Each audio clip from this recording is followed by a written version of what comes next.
نواز جو ہیں وہ روزانہ ایک تقریر دیتی ہیں. میں نے اس سے زیادہ جھوٹا بندہ، اس سے زیادہ میں کئی دفعہ دل میں سوچتی ہوں کہ بی بی میں جب صحیح کہتی تھی تمہاری پرورش ہی نہیں ٹھیک ہوئی. اگر تمہاری پرورش ٹھیک ہوتی تو تم ایسا نہ نکلتی. تمہارے باپ نے پہلے دن سے بتایا تھا کہ 2 نمبر کام ہو سکتا ہے.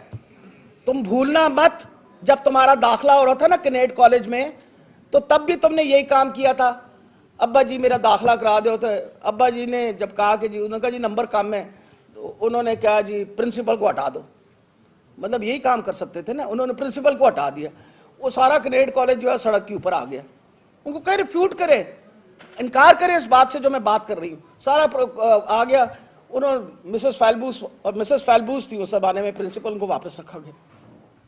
پھر یہ چلی گئی وہاں. آپ کو پتہ ہے فوج، یہ کہتے ہیں نا ہم اسٹیبلشمنٹ کے خلاف ہے، وہ چلے گئے سی ایم ایچ کے اندر. ایک خاص طور پہ جو ملٹری میڈیکل کالج تھا اس کے اندر ایک سیٹ بنائی گئی ان کے لیے. یہ وہاں جا کے داخل ہو گئی کیونکہ نمبر کم تھے، ایف ایس سی میں نمبر کم تھے، اس کی وجہ سے ان کو وہاں لے کے گئے. اس کے بعد ان کی مائگریشن کرا the king Edward medical college کے اندر، جس کا سب سے ہائیسٹ میرٹ ہوتا ہے.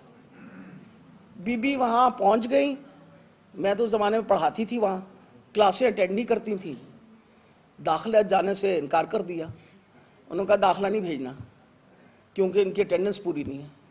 تو جس پروفیسر نے داخلہ انکار کیا اس پروفیسر کو ایس ٹی لگا دیا.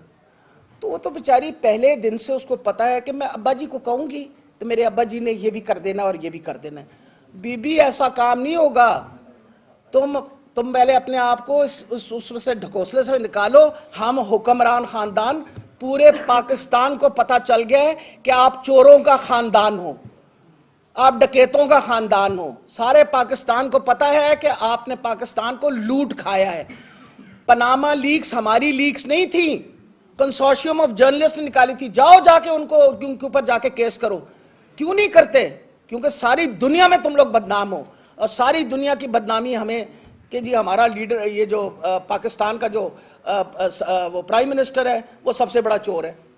اب یہ بتائیے ہمارے وقت میں آپ کے ابا جان کو نکالا گیا تھا؟ ہم نے نکالا تھا آپ کے ابا جان کو؟ تو آپ کی حکومت کے اندر ہی نکالا گیا تھا.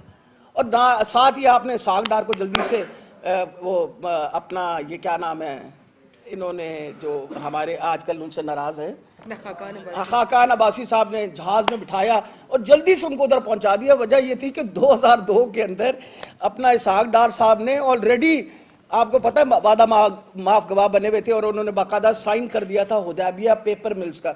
یہ ساری باتیں جو میں کر رہی ہوں نکال لیں ان کو کہیں میں جھوٹ بول رہی ہوں تو میں بتاتی ہوں آپ کو. Come and sit with me and debate with me on this. Hudaibiya paper mill کا آج بھی کیس کھلے تو ساری منی لانڈرنگ آپ کی پتہ چل جائے گی. تو خدا کے لیے پاکستان کے لوگوں پہ رحم کرے، مہربانی کر کے رحم کرے. آپ بہت پاپولر ہیں، الیکشن کروا لیں، خود بخود دودھ کا دودھ پانی کا پانی ہو جائے گا. آپ پہ اگر کوئی ایسی میں نے غلط بیانی کر دی ہے تو میں موجود ہوں. آپ ڈیفیمیشن کا کیس کر دیں کہ آپ کی بڑی بدنامی اور بے عزتی ہو رہی ہے. پر میں آپ کو یہ بتا دوں کہ پاکستان کے لوگ نہ بہرے ہیں، نہ گونگے ہیں، نہ نابینے ہیں. انہوں نے سب کچھ دیکھ لیا اور سب کچھ پہچان لیا ہے.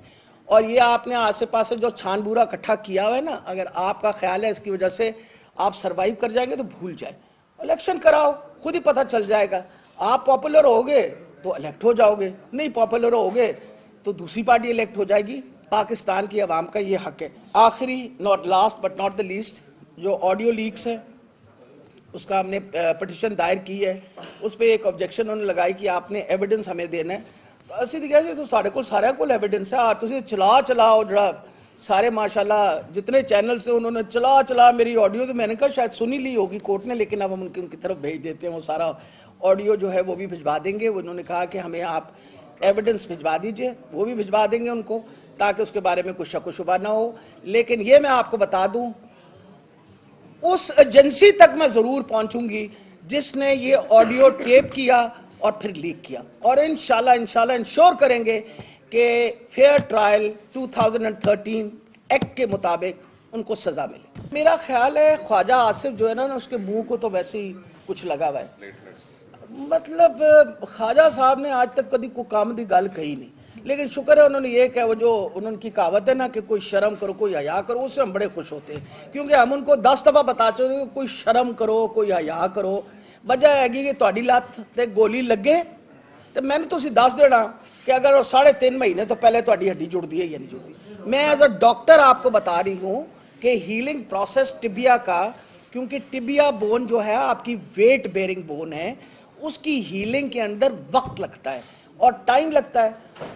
تو اگر خان صاحب کیوں بہانہ کریں گے؟ گولی ماری آپ نے، گولی بھی خود ماری ہے تم لوگوں نے، اس کے بعد آپ کہتے ہیں گولی ماری ہے تو آپ کی انجری تو کوئی نہیں ہوئی۔ آپ کو یہ بھی بتا دوں کہ اس وقت میں منسٹر تھی، میں نے خاص طور پہ علامہ اقبال میڈیکل کالج کی پوری فورینسک ٹیم کو بلایا تھا کہ آپ آ کے ایگزامن کریں، تسلی کریں، ایکس رے کریں، جو آپ مناسب سمجھتے ہیں اور عمران خان صاحب کی رپورٹ دیں۔ انہوں نے بتایا تھا ساری انجری کے بارے میں، ساری ایکس ریز کے بارے میں رپورٹیں ہمارے پاس موجود ہیں۔ اس وجہ سے کوئی اس بندے بات نہیں کر سکتا ہے، وقت لگتا ہے ہیلنگ کا، اور خان صاحب نے تو انکار کیا ہی نہیں، وہ تو خود کوشش کر رہے ہیں کہ جتنی جلدی، مجھے تو اتنی تکلیف ہو رہی تھی جب وہ کورٹ کے اندر گئے ہیں، آج بھی آپ دیکھیں تصویریں جو چل رہی ہیں تو وہ لمپ کر کے چل رہے ہیں، لنگڑا کے چل رہے ہیں، تو کوئی بندہ کیا جان بوجھ کے یہ کرتا کام؟ شرم آنی چاہیے اس کو۔ خواجہ آصف کو تو ویسے ہی میرا خیال ہے چلو بھر پانی میں ڈوب مرنا چاہیے۔